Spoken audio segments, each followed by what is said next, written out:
ವೀಕ್ಷಕರೇ ನಮಸ್ಕಾರ.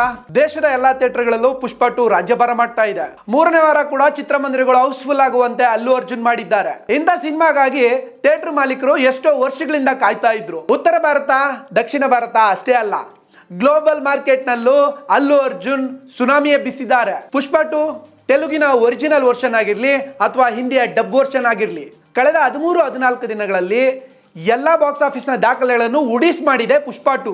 ಇದರಿಂದ ಪುಷ್ಪ ಬ್ಲಾಕ್ ಬಸ್ಟರ್ ಮೂವಿ ಅಂತ ಸಾಬೀತಾಗಿದೆ. ದೇಶದ ಮೂಲೆ ಮೂಲೆಯಲ್ಲೂ ಸುನಾಮಿಯನ್ನು ಎಬ್ಬಿಸಿರುವ ಪುಷ್ಪ, ಆದ್ರೆ ಆ ಒಂದು ಜಾಗದಲ್ಲಿ ಮಾತ್ರ ಫ್ಲಾಪ್, ಬರೀ ಫ್ಲಾಪ್ ಅಲ್ಲ, ಅಟ್ರು ಫ್ಲಾಪ್ ಅನ್ಸ್ಕೊಂಡಿದೆ. ಪುಷ್ಪ 2 ಎಲ್ಲಿ ಫ್ಲಾಪ್ ಆಗಿದೆ ಅನ್ನೋದನ್ನ ಕಂಪ್ಲೀಟ್ ಡೀಟೇಲ್ಸ್ ಕೊಡ್ತೀನಿ.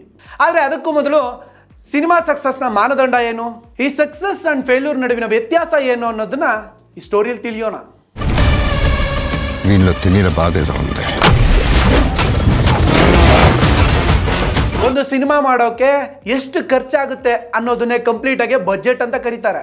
ಒಂದು ಸಿನಿಮಾ ಹಿಟ್ ಅನ್ನೋದನ್ನ ಕೇವಲ ಕಲೆಕ್ಷನ್ ಅಲ್ಲಿ ಮಾತ್ರ ಅಳಿಯಲ್ಲ, ಅದೊಂದೇ ಮೆಜರ್ಮೆಂಟ್ ಕೂಡ ಅಲ್ಲ. ಯಾಕೆ ಅಂದ್ರೆ ಯಾವುದೇ ಸಿನಿಮಾ ಇದ್ರೂ ಅದನ್ನ ಥಿಯೇಟರ್ಗೆ ತಲುಪಿಸುವಂತ ಕಾರ್ಯ ಮಾಡೋದು ವಿತರಕ, ಅವ್ರನ್ನೇ ಹೇಳೋದು ಡಿಸ್ಟ್ರಿಬ್ಯೂಟರ್ಸ್ ಅಂತ. ಪ್ರೊಡ್ಯೂಸರ್ಗಳಿಂದ ಚಿತ್ರ ಖರೀದಿ ಮಾಡಿ ಈ ಚಿತ್ರವನ್ನ ಥಿಯೇಟರ್ಗಳಿಗೆ ತಲುಪಿಸೋದೇ ಡಿಸ್ಟ್ರಿಬ್ಯೂಟರ್ಸ್. ಡಿಸ್ಟ್ರಿಬ್ಯೂಟರ್ಗಳಿಗೆ ಯಾವ ಚಿತ್ರದ ಮೇಲೆ ಎಷ್ಟು ನಂಬಿಕೆ ಇರುತ್ತೆ ಅನ್ನೋದ್ರ ಮೇಲೆ ಆ ಒಂದು ಚಿತ್ರದ ಬೆಲೆ ನಿಗದಿ ಆಗುತ್ತೆ. ನಿಜ ಹೇಳಬೇಕು ಅಂದ್ರೆ ಯಾವುದೇ ಮೂವಿ ಆಗಲಿ, ಏನು ವಿತರಕರು ಇರ್ತಾರೆ ಅವ್ರಿಗೆ ಎಷ್ಟು ಲಾಭ ತಂದುಕೊಡುತ್ತೆ ಅನ್ನೋದ್ರ ಮೇಲೆ ಅದು ಯಾವುದೇ ಮೂವಿ ಒಂದು ಹಿಟ್ ಆಗಲಿ ಫ್ಲಾಪ್ ಆಗಲಿ ಅನ್ನೋದು ಡಿಪೆಂಡ್ ಆಗಿರುತ್ತೆ. ಈ ಕಾರಣದಿಂದಲೇ ಪುಷ್ಪ 2 ಬಿಡುಗಡೆಗೂ ಮುನ್ನ ನಿರ್ಮಾಪಕರು ಒಂದು ಹವಾ ಕ್ರಿಯೇಟ್ ಮಾಡಿದ್ರು.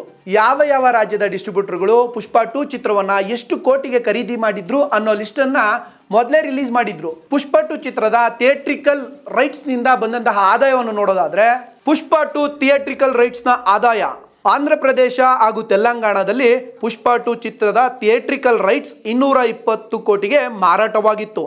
ಉತ್ತರ ಭಾರತದಾದ್ಯಂತ 200 ಕೋಟಿಗೆ ಥಿಯೇಟ್ರಿಕಲ್ ರೈಟ್ಸ್ ಮಾರಾಟವಾಗಿದೆ. ಅದೇ ರೀತಿಯಲ್ಲಿ ತಮಿಳುನಾಡಿನಲ್ಲಿ 50 ಕೋಟಿಗೆ ಮಾರಾಟವಾದರೆ ಕರ್ನಾಟಕದಲ್ಲಿ 30 ಕೋಟಿಗೆ ಮಾರಾಟವಾಗಿತ್ತು. ಕೇರಳ ರಾಜ್ಯದಲ್ಲಿ 20 ಕೋಟಿಗೆ ಥಿಯೇಟ್ರಿಕಲ್ ರೈಟ್ಸ್ ಮಾರಾಟವಾಗಿತ್ತು. ಇನ್ನು ಉಳಿದಂತೆ ಓವರ್ಸೀಸ್ ಅಂದರೆ ಸಾಗರೋತ್ತರ ದೇಶಗಳ ಥಿಯೇಟ್ರಿಕಲ್ ರೈಟ್ಸ್ 120 ಕೋಟಿಗೆ ಮಾರಾಟವಾಗಿದೆ. ಅಲ್ಲಿಗೆ ಪುಷ್ಪ 2 ಚಿತ್ರ ಕೇವಲ ಥಿಯೇಟ್ರಿಕಲ್ ರೈಟ್ಸ್ನಿಂದಲೇ ಒಟ್ಟು 640 ಕೋಟಿ ರೂಪಾಯಿ ಆದಾಯ ಗಳಿಸಿದೆ. ಒಟ್ಟು 640 ಕೋಟಿ ಥಿಯೇಟ್ರಿಕಲ್ ರೈಟ್ಸ್ಗೆ ಮಾರಾಟವಾಗಿದ್ದ ಪುಷ್ಪ 2 ಕಳೆದ 14 ದಿನಗಳಲ್ಲಿ 1400 ಕೋಟಿಗೂ ಹೆಚ್ಚು ಆದಾಯ ಗಳಿಸಿದೆ. ಆ ಮೂಲಕ ಇಂಡಿಯನ್ ಸಿನಿಮಾ ಇಂಡಸ್ಟ್ರಿಯ ಎಲ್ಲ ರೆಕಾರ್ಡ್ಗಳನ್ನು ಪುಷ್ಪ 2 ಸರಿಗಟ್ಟಿದೆ ಅಂತಾನೆ ಹೇಳ್ಬೋದು. ಇಂಟ್ರೆಸ್ಟಿಂಗ್ ಏನಂದ್ರೆ, ಆಂಧ್ರ ಪ್ರದೇಶ ಹಾಗೂ ತೆಲಂಗಾಣದಲ್ಲಿ ಪುಷ್ಪ 2 ಚಿತ್ರದ ರೈಟ್ಸ್ ಮಾರಾಟವಾಗಿದ್ದು 220 ಕೋಟಿಗೆ. ಆ ರಾಜ್ಯಗಳಲ್ಲಿನ ಒಟ್ಟು ಕಲೆಕ್ಷನ್ 266 ಕೋಟಿ. ಆ ಮೂಲಕ ತೆಲುಗು ಭಾಷೆಯ ಪ್ರಾಂತ್ಯದಲ್ಲಿ ಪುಷ್ಪ 2 ಬಿಗ್ ಹಿಟ್ ಅಂತ ಕರೆಸಿಕೊಂಡಿಲ್ಲ. ತಮಿಳುನಾಡಿನಲ್ಲಿ 50 ಕೋಟಿಗೆ ಮಾರಾಟವಾಗಿದ್ದ ಪುಷ್ಪ 2 ಗಳಿಸಿದ್ದು ಕೇವಲ 65 ಕೋಟಿ. ಕರ್ನಾಟಕದಲ್ಲಿ 30 ಕೋಟಿಗೆ ಸೇಲ್ ಆಗಿದ್ದ ಪುಷ್ಪ 2 ಬರೋಬ್ಬರಿ 83 ಕೋಟಿ ಕಲೆಕ್ಷನ್ ಮಾಡಿದೆ.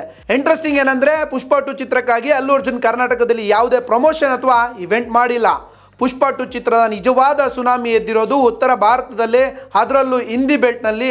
ಯಾಕೆಂದ್ರೆ ಉತ್ತರ ಭಾರತದ ಥಿಯೇಟ್ರಿಕಲ್ ರೈಟ್ಸ್ ಮಾರಾಟವಾಗಿದ್ದು 200 ಕೋಟಿಗೆ, ಆದರೆ ಅಲ್ಲಿ ಆಗಿರೋ ಕಲೆಕ್ಷನ್ 646 ಕೋಟಿ. ಇನ್ನೆರಡು ದಿನಗಳಲ್ಲಿ ಪುಷ್ಪ 2 700 ಕೋಟಿಯ ಗಡಿಯನ್ನು ದಾಟಲಿದೆ ಅಂತ ಹೇಳ್ತಾ ಇದ್ದಾರೆ ಬಾಕ್ಸ್ ಆಫೀಸ್ನ ಎಕ್ಸ್ಪರ್ಟ್ಗಳು.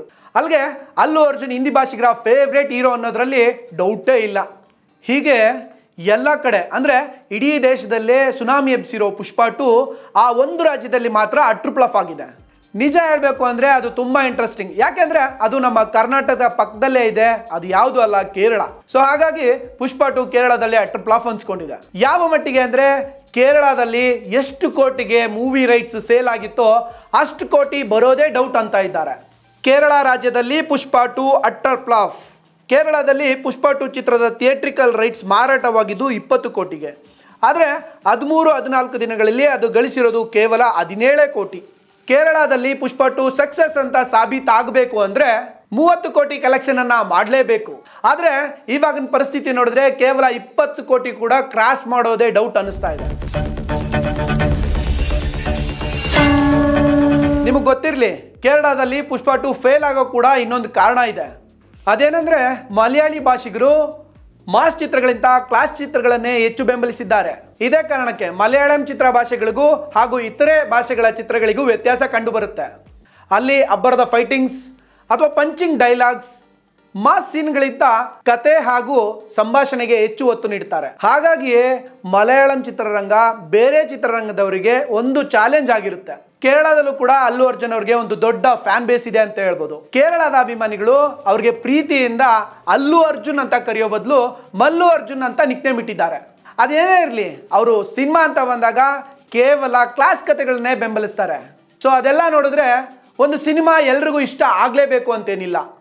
ಆದರೆ ಪುಷ್ಪ 2 ಚಿತ್ರವನ್ನು ಮೋಸ್ಟ್ ಆಫ್ ದಿ ಪೀಪಲ್ ಇಷ್ಟಪಟ್ಟಿದ್ದಾರೆ. ಬರೀ ಇಷ್ಟಪಟ್ಟಿರೋದಷ್ಟೇ ಅಲ್ಲ, ತುಂಬ ಎಂಜಾಯ್ ಕೂಡ ಮಾಡಿದ್ದಾರೆ. ಹಾಗಾದರೆ ಪುಷ್ಪ 2 3ನೇ ವಾರ ಇನ್ಯಾವ ರೆಕಾರ್ಡ್ ಕ್ರಿಯೇಟ್ ಮಾಡ್ತಾನೆ ಅನ್ನೋ ಕುತೂಹಲ ಎಲ್ಲರದ್ದೂ ಆಗಿದೆ. ಇದಾಗಿತ್ತು ಇವತ್ತಿನ ವಿಶೇಷ. ಸಮಯ ನ್ಯೂಸ್ ಸದಾ ನಿಮ್ಮೊಂದಿಗೆ.